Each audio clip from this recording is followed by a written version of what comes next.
Who do you want to explain?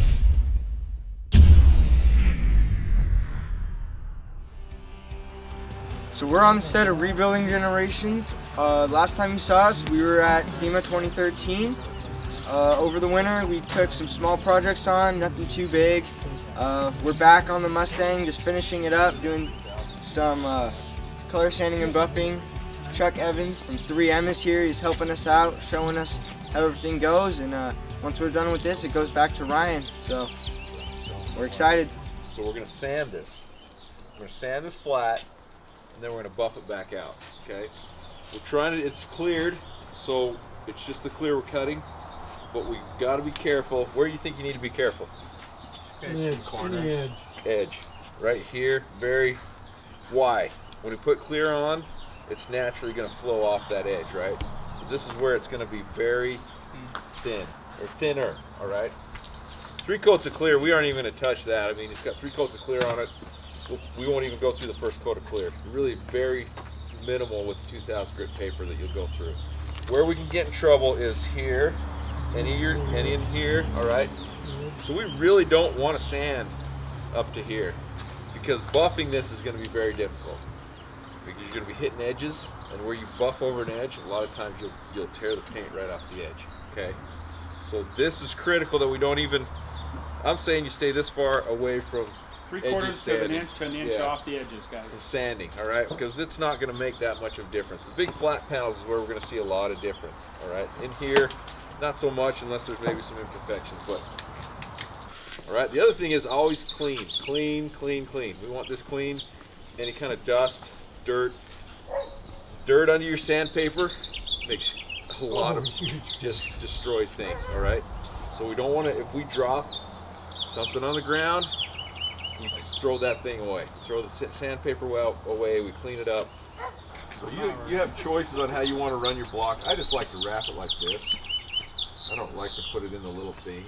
All right, I just like to grab it like that. And you're going to grab your block. Scary part, guys. All right. I usually like to get a little bit of water on there first.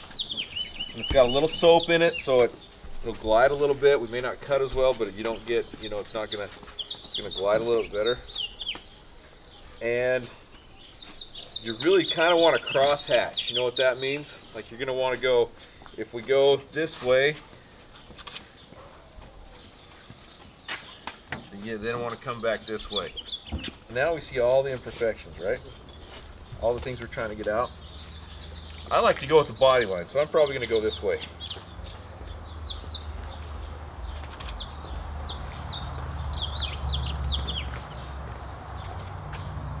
And you don't have to push hard, right?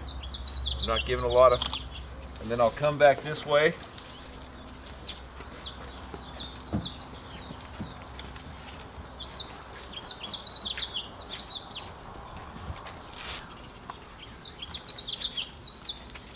Until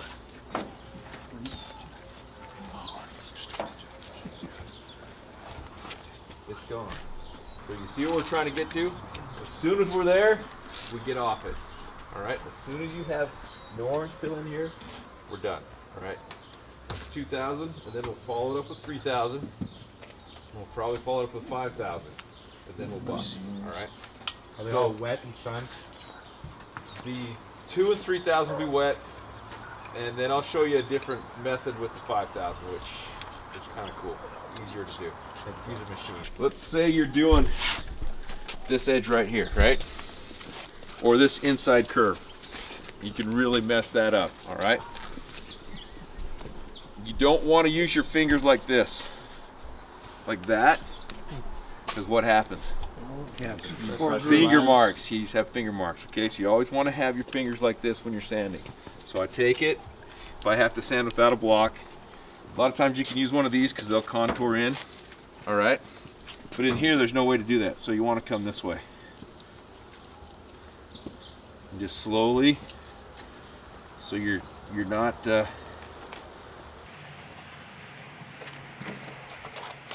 I'll usually go like this. I'll start on one edge and wrap it, and then I'll use the next edge. I'll use the middle and then the outside edge, and then I'll throw it and get another piece. We got a lot of sandpaper. We got paper, guys. So don't worry about it. You know, don't worry about sandpaper. We got plenty. But the thing I want you to be this is where you start to get to understand you're one with the panel, right? You don't want to overcut. So you just slowly, it's a slow process. We don't just get up there and start going crazy. You notice I'm just listening, listen to your paper. Do you ever hear a nasty deep get off the paper right now, you know, because we don't want to put more problems in the paper or in the car than are already there. So I'm gonna listen. I just want to look at one thing real quick. And where's my scratch? So I'm barely. I mean, I'm really almost not putting any pressure on. You're wiping with a sponge type thing. Yeah. Okay. And when you feel it not moving, that's when you need more. You know, when it's grabbing a little bit, you need a little more water. One thing too is you're not jumping from panel to panel to panel. When you're on a panel, you're staying with that panel. So we'll assign some things to you guys in the teams of, hey, this will be your panel, that'll be your panel, and then we know who's responsible. So this is not going to come out, but we can probably get close on this scratch. At least it won't be as visible. And we can always lay some just touch in a little paint, base coat and clear, and then come back and cut it and rebuff it. It'll look halfway decent. You won't tell that much. So I'm getting closer. I would also recommend if we get with like this style, the squeegee style, I would probably come back after I cross hatched and just take this and contour it to the car and just go over the whole thing one more time, back and forth. Now it looks like you're applying a little bit more pressure on that part now. Not so much. I mean, maybe a little bit. It just looks like it. Yeah. Remember though, guys, he's got 20 plus years experience doing this. I have wet sanded a lot of cars. In fact, one of my first cars that I ever cut and buffed was a 72 Mach 1 race car. It's just like this. And I cut through everywhere. I buffed off edges. I mean, I repainted almost the whole thing because I just didn't take my time. So just take your time and finish it out. And was the only reason to do this just to get rid of the orange peel? Yep. Yep. There you go. That panel's pretty much done with 2000. We need to cut to here, It looks awesome. cut to there, cut the rest, but this section is pretty much done.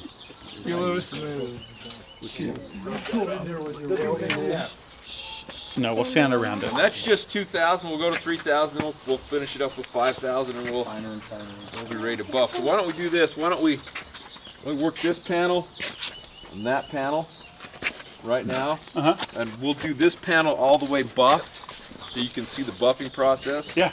And then, so you basically, when I leave, you can do that over here, and then everything else. And so the two easy panels we'll do right now. We'll let you do the tough Thanks part. for not doing the hard stuff. Come on, Chuck, you can do the hood.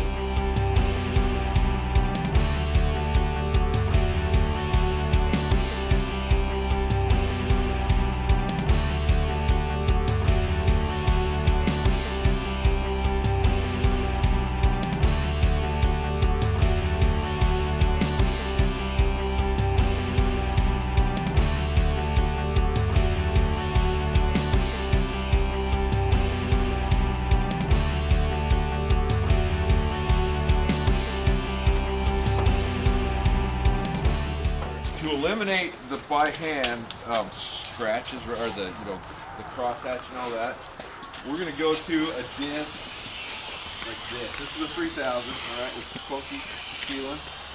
It's a foam disc, all right. It's 3,000? It's 3000. Usually we would use a spray bottle and we just use it damp. We don't have a spray bottle, so we're just gonna use a little water out of the bucket, all right. It doesn't need to be super wet. This actually, if it's too wet, it glides on the top and it doesn't cut.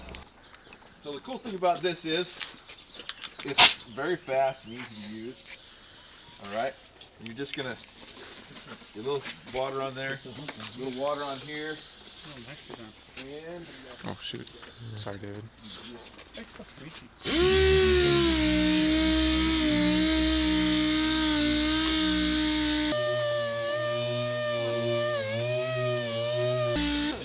for that white stuff, that means it's cutting.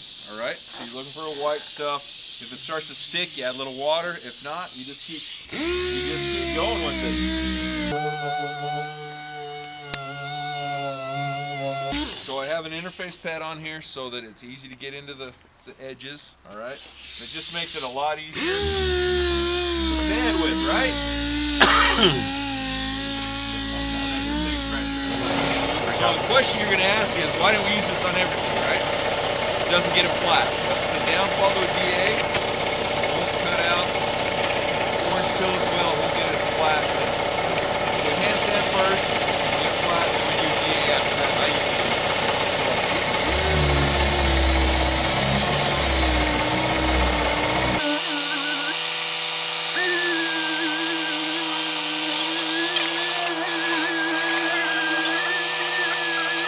All right, who wants to try 5,000?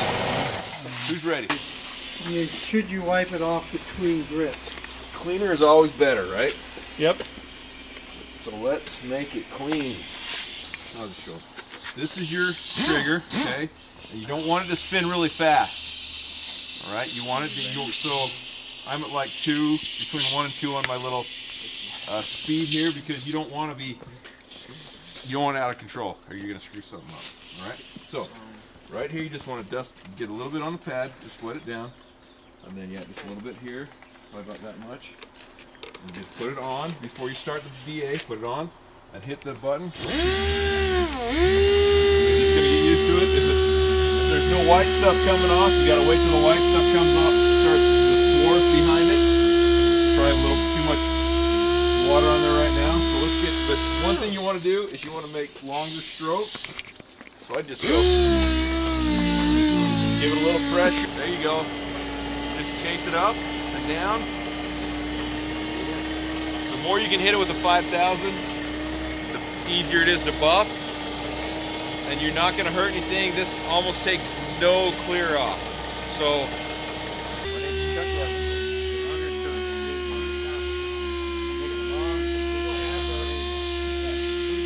I work with 3M.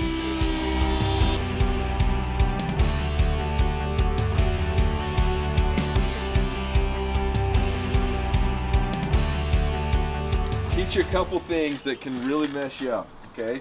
You let this dangle down. If you let this dangle down, and I've done this before, it gets caught in there, it makes a nasty sound, and it rips the cord right out of the, machine. Makes deep black gouges in the paint. The other thing is, you have long hair, you can get it caught in there. I've seen that. I have not had that problem. But you do want to be careful of anything hanging off of your clothes, because it'll get caught in there, I promise you. Don't let dogs hit the trigger either. Yeah. I experienced that once. So I like to wrap it around my arm so it's out of the way, or the cord. And then I'm going to set my buffer. I like to buff at a slower speed. We recommend somewhere between 12 and 1800 RPM.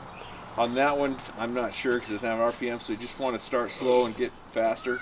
Because you really want to have control. You don't need a ton of speed, and you don't want to fling stuff all over. Okay, so and then I'm just going to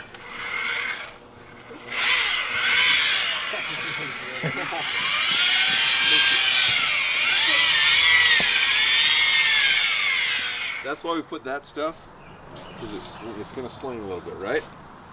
Ground? Don't use it. No It's bueno. on the ground.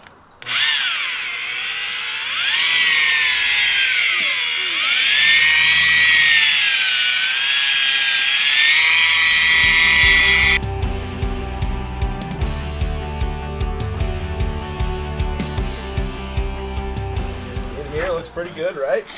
We're looking for holidays and where we What am I looking for? If you can see anything, I can see something. like right here, that type of stuff, like Yeah. where it's I not see a been scratch. It's right up in here. I can only do so much. I'm just kidding. If you look up in here, the light's not real good right now, but see all those little scratches on the top? Where the DA was, I didn't buff that. I just didn't get up in here. Buff it fast. Buff it well enough. All right. But we're getting our shine, right? Yeah. So with our compound, we're trying to get our shine back. We're trying to get rid of any scratches. All right. So that's what we're trying to do. when we get to the next step, we'll get the swirl marks how we put in with compounding, which hopefully aren't many, and then we'll be done. All right. So we're gonna buff a little bit more on there. See if we can't get the rest of this stuff off. Oh, that's good.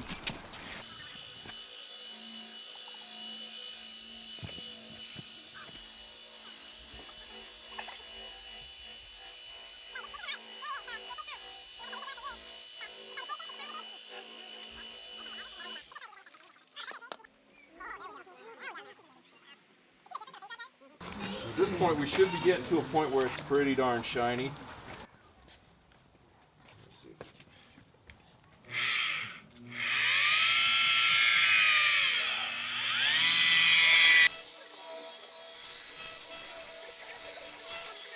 So polishing is a lot easier.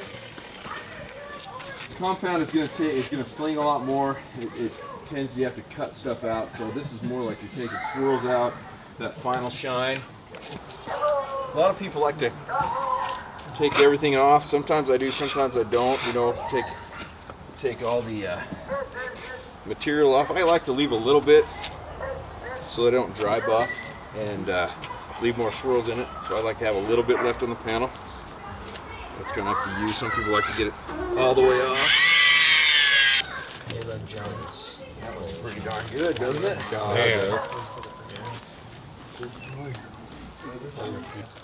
So what I would say at this point, right, is we want to get it to this point right in here. The whole car basically to this, so it's nice and shiny. You may see a minor swirl, and I'll come back when you get to this point, and we'll make it perfect. All right. There's another step we'll use in a Meguiar's detail product that I love. That we'll come back. It'll take probably an hour, and we'll clean every swirl mark, every bit of haze, everything right off of it. Oh, you did. Some things about me. I've been in the industry for, I've been with 3M for 15 years, and before that I worked about 12 years doing different automotive related things. I worked in a body shop, I did restorations, managed a body shop, all kinds of different things, and so I've had a unique and various bunch of things I've done in the automotive industry, and I just love it. I've built a 70 Roadrunner right now that me and my boys drive around, and just love it. The reason I think that we need a youth movement in the automotive industry is because we're losing a lot of the old technicians, and a lot of the youth are going with more of the modern technology jobs, computer related, gaming, whatever, and we need to build creativity into this, and I think the youth movement can build a lot of creativity. I just remember how exciting it was for me when I rebuilt the carburetor on my first car in high school, which was my 72 Plymouth Duster, and how fun it was in auto shop, and how I loved working with my hands, and I was tutored by a lot of really great technicians, and they worked me right through the programs on how to do contour, compound contours with metal work on old cars, on restorations, and how to paint things. I mean, I just had so many people that tutored me and mentored me, and I think they helped me out with who I am today, and I'm very proud of who I am. I think we need to help the next generation with that, with the mentoring and the tutoring.